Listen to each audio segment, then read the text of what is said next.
ಶ್ರೀಮಂತರ ಕೆಲಸವು ನನಗೊಂದು ತಿಳಿಯಲಾಗಿದೆ ತಿಳಿಯಲಾಗಿದೆ ಆದರೆ ನೀನು ಮುಂದೆ ನನ್ನ ತಮ್ಮನ ಕೈ ಹಿಡಿದು ಬರುವ ನೀನು ನಮ್ಮ ಮನೆಯ ಗೋತೆಯನ್ನು ಸಾರವಂತ ನೋಡಿಕೊಳ್ಳುವ ಭಾರ ನಿನ್ನ ಜಾತಿ ನಿನ್ನದು.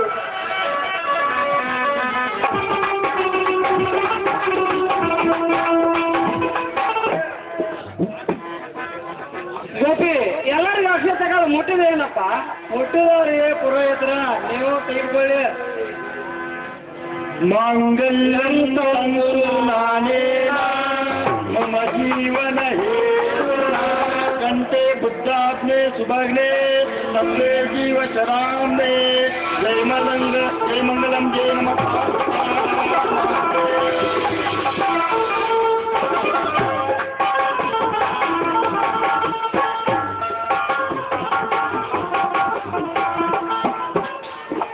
ಎಲ್ಲರೂ ಬಂದು ಊಟ ಮಾಡ್ಕೊಂಡು ಹೋದ್ರ ಮಾಡ್ತಾರೆ ಮತ್ತ ಇವತ್ತ ಗಣ್ಣ ನಮ್ಮ ಗೋಪಿ ಭಟ್ಟ ಸಿಹಿ ಅಡಿಗೆ ಮಾಡ್ಯಾಣ. ಎಲ್ಲರೂ ಫಸ್ಟ್ ಕ್ಲಾಸ್ ಆಗಿ ಊಟ ಮಾಡ್ರ. ಅಲ್ರಿ ನೀವು ಒಟ್ಟ ಮದುಮಕ್ಕಳ ಹೆಸರು ಹೇಳ್ಬಿಡ್ರಲ್ಲ ಇವ್ರಿಗೆ ಕುಂತ ಜನ ಮಾಡ್ರ.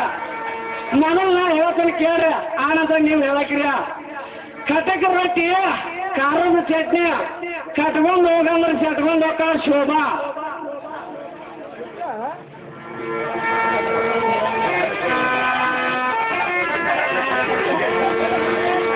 ಅಲ್ಲ ಎಲ್ಲಾರು ಊಟಕ್ಕೆ ಬಂದವ್ರ.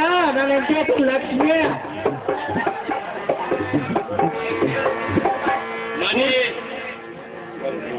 ಕುರ್ಚಿ ಮ್ಯಾಲ ಕುಂತ ಕುಂಕುಮ ಹಂಚ್ಕೊಂಡು ಹೋಗ್ತಾ ಜ್ಯೋತಿ.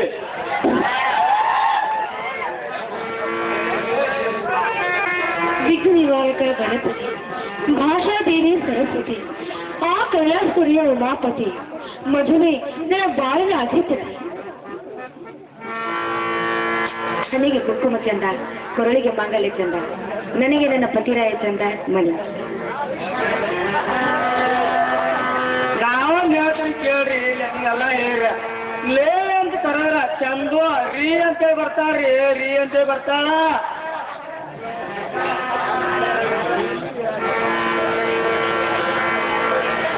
ಮನೆಗೆ ಊಟಕ್ಕೆ ಬಾ ಹೋಗೋಣ.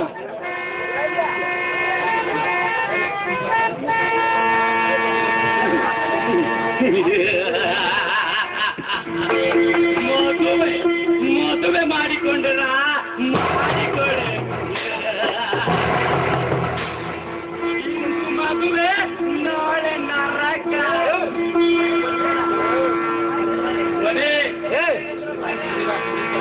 ಜ್ಯೋತಿ ನಿನ್ನ ಮುಂದಿನ ಕೆಲಸ ಆ ಸೂರ್ಯಚಂದ್ರನ ಮನೆ ಸರ್ವನಾಶ ಮಾಡುವುದು. ನೋಡ್ತಾ ಇರಿ, ರಾಮ ಲಕ್ಷ್ಮಣರಂತಿರುವ ಅಣ್ಣ ತಮ್ಮಂದಿರನ್ನ ಒಂದೇ ಏಟಿಗೆ ಹೇಗೆ ಕೆಳಗೆ ಬೀಳಿಸ್ರಿ ಅಂತ ಹಾಗೆ ನೋಡ್ತಾ ಇರಿ ನೀವು. ಜೊತೆ ನಾವು ನಿರ್ಮಿಸ ಈ ಕಪಟ ನಾಟಕದಲ್ಲಿ ನೀನೇನಾದ್ರೂ ನಮಗೆ ಮೋಸ ಮಾಡಿದರೆ ನಿನ್ನ ಪ್ರಾಣ ಪ್ರಜ್ಞೆಗೆ ಆರಿಸೋದು ಈ ಮಿಡಿನಾಗರ. ತದನಂತರ ನಿನ್ನ ತೋರ್ದ ಬಾಡಿಗೆ ಸೀಮೆ ಎಣಿಸಿದ್ರೆ ಭಸ್ಮ ಮಾಡುವಣ ಅನ್ನ. ಕೊಟ್ಟ ಮಾತಿಗೆ ಎಂದೂ ತಪ್ಪುವುದಿಲ್ಲ ಈ ಹೆಣ್ಣು. ಅದು ಅಲ್ಲದೆ ಇಂಥ ತುಂಬಿನ ಮದುವೆ ಮನೆಯಲ್ಲಿ ಪದೇ ಪದೇ ಅದೇ ವಿಷಯ ಮಾತನಾಡಿ ಸಂಶಯಕ್ಕೆ ಆಹ್ವಾನ ಮಾಡಿಕೊಳ್ಳಬೇಡಿ. ಬನ್ನಿ ಅವರೆಲ್ಲರೊಡನೆ ಹೋಗಿ ಊಟ ಮಾಡೋಣ. ನಿಮ್ಮ ತಂದೆಯವರು ಬಂಗಾರದ ತುಲಾಭಾರದಲ್ಲಿಯೇ ನಡೆಸಿರ್ಬೇಕು ಅಲ್ಲ ತಾನೆ? ಹೌದು ಲಕ್ಷ್ಮಿ, ನನ್ನ ತಂದೆಗೆ ನಾನಂದ್ರೆ ಪ್ರಾಣ.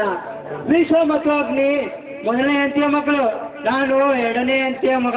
ಹೀಗಿರುವಾಗ ನನ್ನ ತಂದೆ ಇಡೀ ಆಸ್ತಿನೆಲ್ಲ ನನ್ನ ಹೆಸರಿನಲ್ಲೇ ಬರೆದಿದ್ದಾರೆ. ತುಂಬಾ ಸರಿ. ಇಷ್ಟೆಲ್ಲ ಆಸ್ತಿ ಐಶ್ವರ್ಯ ಇದ್ದರು ಅದರಲ್ಲಿ ಸ್ವಲ್ಪ ಆದ್ರೂ ಯಾರಿಗಾದ್ರೂ ಬಡವರಿಗೆ ಕೊಟ್ಟಿದ್ರೆ ತುಂಬಾ ಚೆನ್ನಾಗಿರುತ್ತೆ ಅಲ್ವೇ?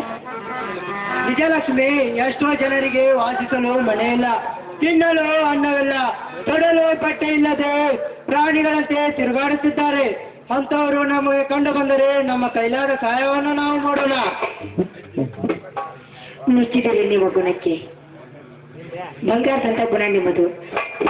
ಅಲ್ಲ, ಅದೇನೋ ಕೈಯಲ್ಲಿ ಹಿಡಿದಿರಲ್ಲ, ಅದು ಬರೀ ಫೋಟೋ ತೆಗೆದು ಅಥವಾ ಕೈಯಲ್ಲಿ ಹಿಡ್ಕೊಂಡು ಹಾಗೆ ಇರುವುದಾ? ಓ ಸಾರಿ, ಮರ್ತೇ ಬಿಟ್ಟಿದ್ದೆ. ಮಹಾರಾಜರೇ, ಒಂದು ಪೋಸನ್ನು ಕೊಡಿ. ಹೌದಾ, ಹೇಗೆ? ಚಳಿ ನಿಂತಾರ ಐಸು ತರ ನಿಂತಾರ. ಹೌದಾ, ಹಾಗೆ ಆಗಲಿ, ತೆಗೆದುಕೊಳ್ಳಿ.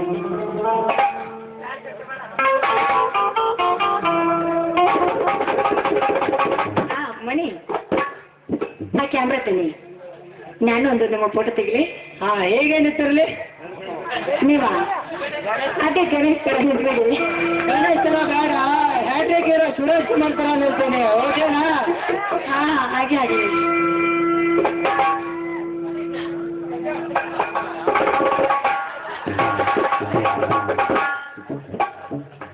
ಸರಿ, ಸಮಯ ಆಯ್ತು, ಮನೆಗೆ ಹೋಗೋಣ. ಅಲ್ಲ, ಈಗ ಸಮಯ ಆಗ್ತಾ ಬಂತು, ನಡೆ ಮನೆಗೆ ಹೋಗೋಣ.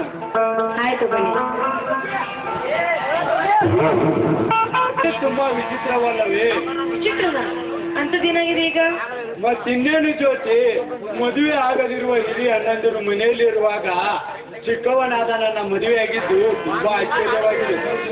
ನೀವು ಆಶ್ಚರ್ಯ ಏನು ಬಂತೀರಿ? ನೀವು ತುಂಬಾ ಪುಣ್ಯ ಮಾಡಿದ್ದೀರಾ, ಅದಕ್ಕೋಸ್ಕರ ಬೇಗ ಮದುವೆ ಆಯ್ತು. ನಿಮ್ಮಣ್ಣ ಬಾಳ ಮಾಡಿದ್ದಾನೆ ಪಾಪನ, ಅದಕ್ಕೋಸ್ಕರ ಏನು ಮದುವೆನೇ ಆಗಿಲ್ಲ ಅವ್ನಿಗೆ. ಜ್ಯೋತಿ, ನನ್ನ ಅಣ್ಣಂದಿರು ಯಾವ ಕರ್ಮವನ್ನು ಮಾಡಿಲ್ಲ, ಹಾಗಂತ ರಕ್ತ ಸಂಬಂಧವನ್ನು ಕಳೆದುಕೊಳ್ಳುವಂತ ಹೇಳ್ತೀನಿ ಜ್ಯೋತಿ.